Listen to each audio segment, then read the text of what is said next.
کیا موت اتنی قریب نہیں ہے؟ ہم نے اپنی آنکھوں کے سامنے لوگوں کو جدا ہوتے یوں نہیں دیکھا ہے؟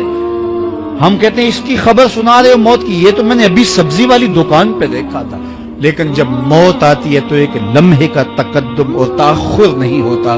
تو صاحب آئیے اپنی زندگی کو اللہ اور اس کے رسول کی راہوں پہ ڈالیں۔ آج وقت ہے، آج موقع ہے، آج توبہ کا دروازہ کھلا ہے، کل سب کچھ نہیں ہوگا۔ آج اس کی رحمتیں آواز دے رہی ہیں، آج وقت ہے۔ ایک فقیر تھا، ملنگ درویش، اللہ کا بندہ۔ اس کی عادت یہ تھی کہ اپنے ڈیرے پہ آنے والوں کو کھلاتا، ان کو پلاتا، ان کی ضروریات کا خیال رکھتا، لیکن کو مالی آسودگیاں نہیں تھی۔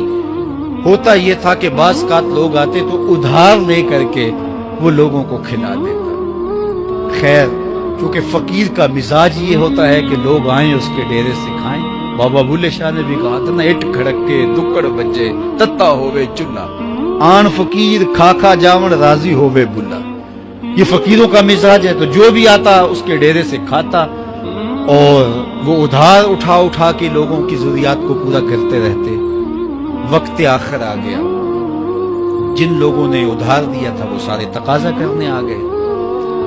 اب بابا جی کو کیا فکر لاحق ہے کہ یہ میرے مہمان اور میں ان کو کچھ پیش کرنے کی صلاحیت نہیں رکھتا۔ ایک بچہ تھا، وہ کچھ سامان بیچ رہا تھا، پتیسا بیچ رہا تھا یا کوئی اور چیز بیچ رہا تھا۔ اس نے گلی سے گزرتے ہوئے آواز لگائی، خادم کو باہر سے بلا کے کہا تم بیچ رہے ہو تو میرے مہمانوں کو کھلا دو۔ بچہ بڑا خوش ہوا کہ میں سارا دن گلیوں میں گھوم کے یہ پتیسا بیچنا تھا، اب یہ ایک جگہ ہی سارا فروخت ہو گیا تو یہ تو موج لگ گئی، میں جلدی گھر چلا جاؤں گا، میری ماں خوش ہوگی۔ تو سارا ان مہمانوں کو کھلا دیا گیا، اور اس کے بعد کہا بابا جی پیسے؟ کہا تم بیٹھ جاؤ، جب ان کو ملیں گے تو تجھے بھی مل جائیں گے۔ وہ بیٹھ گیا، 2 4 10 منٹ بیٹھا تو بچہ تھا، پھر کھڑا ہو گیا، بابا جی پیسے؟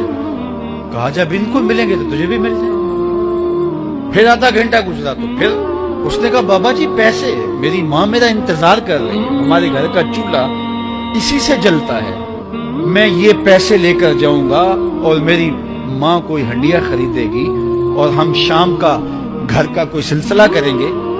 کہا بیٹا جب ان کو ملے گا تو تجھے بھی مل جائے گا۔ بچے نے رونا شروع کر دیا، یتیم بچہ تھا، اس کا سارا آسرا یہی تھا، اس نے رونا شروع کر دیا۔ جب بچہ رویا اللہ کی رحمت کو جوش آیا، کوئی مرید نذرانہ لے کے ان بزرگوں کے پاس آ گیا اور اشرفیوں کی بھری ہوئی تھیلی پیش کی۔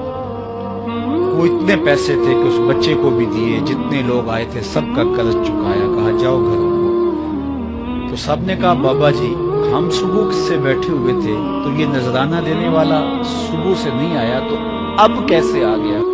کہا صبح سے تمہارے اندر کوئی رونے والا نہیں تھا، ایک رونے والا آیا تو باقیوں کا بھی کام بن گیا۔ بعض اوقات کسی ایک شخص کی وجہ سے باقیوں کی خطائیں بھی معاف ہوتی ہیں۔ آج ہم اجتماعی طور پہ تا حد نظر اندر باہر اوپر نیچے اتنے لوگوں کے ہجوم میں اللہ کی بارگاہ سے یہ توقع رکھتے ہیں کہ مالک کتنے ہجوم میں کوئی ایک تو ہوگا جو تیرا لاڈلا ہوگا، کوئی ایک تو ہوگا جو تیرا بہت قریبی ہوگا، کوئی ایک تو ہوگا جس پہ تیری رحمتیں برسیں گی۔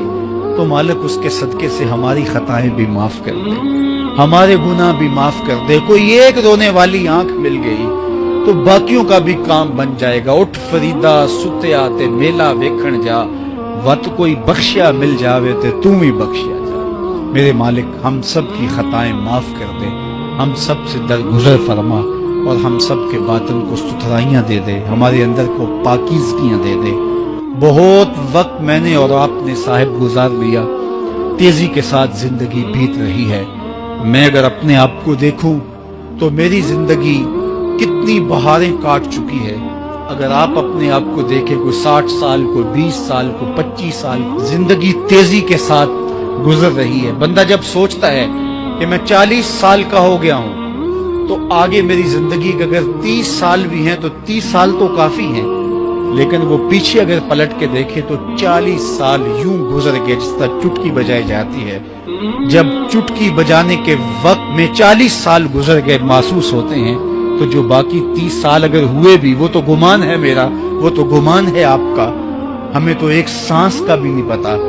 پوچھا گیا زندگی اور موت کے بارے میں کیا خیال ہے، کہا فجر پڑی ہے، پتہ نہیں ظہر پڑھ سکیں گے یا کہ نہیں۔ کہا اتنی لمبی امیدیں لگائے بیٹھے ہو، کہا ظہر پڑی ہے، پتہ نہیں عصر پڑھنے کا موقع نصیب ہوتا ہے کہ نہیں۔ کہا یہ بھی طول عمل ہے۔ ایک بولا عصر پڑی ہے، پتہ نہیں مغرب پڑھ سکیں گے یا کہ نہیں۔ کسی نے کہا ایک رکعت پڑی ہے، پتہ نہیں دوسری رکعت بھی پڑھنا نصیب ہوتی ہے یا نہیں۔